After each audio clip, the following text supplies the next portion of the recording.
All right, guys, we've already talked about loan down payment and closing costs that are affiliated with getting the transaction finalized. But during the process, there are a couple things that buyers have to pay for as well. And we're going to talk about those here. I'm Aaron Edwards at Memphis Realty Pros, and this is a question that comes up a lot. We've got the house under contract.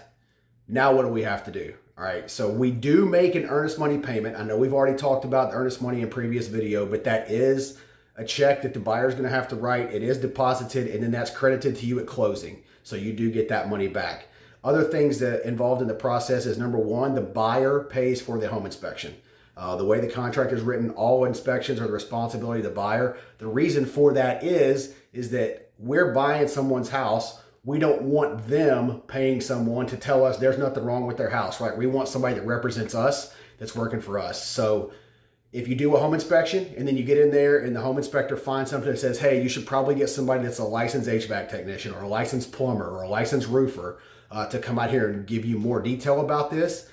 If that's an additional inspection, that is going to be an additional cost if you decide you want to go that route. So all inspections are the responsibility of the buyer. Number two, the appraisal. Once we get to that point in the loan process, the lender is going to need to order the appraisal. They'll usually reach out and get a credit card number from you, the buyer, that they can use to charge that. That's all done third party. There is no direct conversation between the lender and the appraiser. That led to some trouble back in the days when the market tanked in the early 2000s. So we changed the way that's done.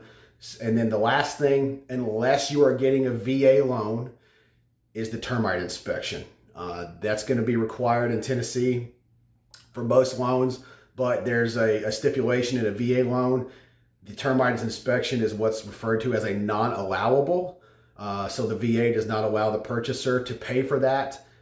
In that case, the buyer is already made aware that we're getting a VA loan by the way we write the contract. There's also an addendum that we submit that talks about it being a VA loan, and it specifically addresses non-allowables. And we make sure that we have an amount in that addendum filled out that's enough to cover anything like that may come up. So those are the major things. It's going to be your earnest money, your inspection, your termite inspection, and the appraisal fee. So those are the biggest things that you're going to have to pay for out of pocket during the process.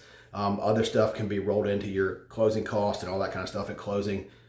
So that's that. I hope this helps. If you got any questions, please let me know. I'm always here to help, and I'm happy to do so. Hope you're having a good one.